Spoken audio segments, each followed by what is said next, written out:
السلام علیکم ورحمۃ اللہ وبرکاتہ الحمدللہ والصلاۃ والسلام علی رسول اللہ۔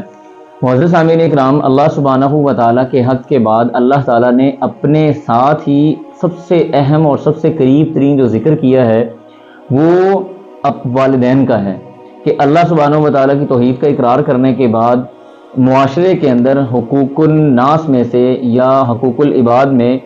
سب سے زیادہ جو صلہ رحمی کا یا محبت کا یا ادب و احترام کا یا فرما برداری کا جو ذات حق رکھتی ہے وہ آپ کے والدین ہیں۔ اللہ فرماتے ہیں وَقَضَىٰ رَبُّكَ أَلَّا تَعْبُدُوا إِلَّا إِيَّاهُ وَبِالْوَالِدَيْنِ إِحْسَانًا، والدین کے ساتھ احسان کرو۔ إِمَّا يَبْلُغَنَّ عِندَكَ الْكِبَرَ أَحَدُهُمَا أَوْ كِلَاهُمَا، اگر وہ بڑھاپے کو پہنچ جاتے ہیں وہ دونوں یا ان میں سے کوئی ایک، تو تم نے کیا کرنا ہے فَلَا تَقُل لَّهُمَا أُفٍّ وَلَا تَنْهَرْهُمَا، نہ تو تم نے اس کو اف کہنا ہے ان دونوں کو یا کسی ایک کو، اور نہ ہی ان کو جھڑکنا ہے۔ اب یہ کلمہ اف جو ہے نا بڑا ضروری کلمہ ہے، اس کو سمجھنے کے لیے تھوڑی سی توجہ درکار رہے گی آپ کی کہ یہ کلمہ اف ایسا کلمہ نہیں ہے جو صرف انسان زبان سے استعمال کرے۔ یہ ہماری ثقافت کے اندر جو اف استعمال ہوتا ہے، اف کا مطلب ہے ہر وہ حرکت، ہر وہ ادا، ہر وہ ایکٹ، ہر وہ کلمہ جس کے ذریعے والدین کو تکلیف پہنچے۔ مثال کے طور پہ جیسے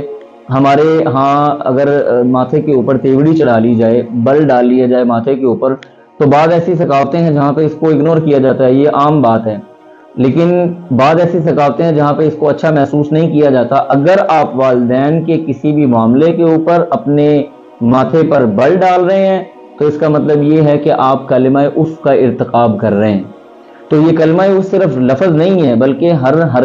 حرکات و سکنات یا کوئی بھی آپ کا ایکٹ جس کے ذریعے آپ کے والدین پریشان ہوں، تو اللہ فرماتے ہیں تم نے وہ بھی نہیں کہنا، اور ان کے لیے دعا کرتے رہنا ہے وَقُلْ رَبِّ ارْحَمْهُمَا كَمَا رَبَّيَانِي صَغِيرًا، یعنی چند ایک دعائیں ایسی ہیں جن کے بارے میں اللہ سبحانہ و تعالیٰ نے رسول اللہ صلی اللہ علیہ وسلم کو باقاعدہ حکم دیا۔ ان میں سے ایک دعا ہے وَقُلْ رَبِّ زِدْنِي عِلْمًا، اللہ سے دعا کریں کہ اللہ میرے علم میں اضافہ فرما، اور دوسری دعا یہ ہے کہ اپنے والدین کے لیے باقاعدہ دعا کریں وَقُلْ رَبِّ ارْحَمْهُمَا كَمَا رَبَّيَانِي صَغِيرًا، اور اس خطاب کے ساتھ اللہ نے پوری امت کو مخاطب کیا ہے کہ آپ اللہ سے دعا کریں اے اللہ ان دونوں پہ ویسے رحم فرما کما ربیانی صغیرا، جیسے انہوں نے جب میں چھوٹا تھا میری تربیت کی تھی بڑی شفقت کے ساتھ، بڑی محبت کے ساتھ، بڑے پیار کے ساتھ، تو ایسے اللہ تو ان کے اوپر رحمتوں کی برکھا نازل فرما۔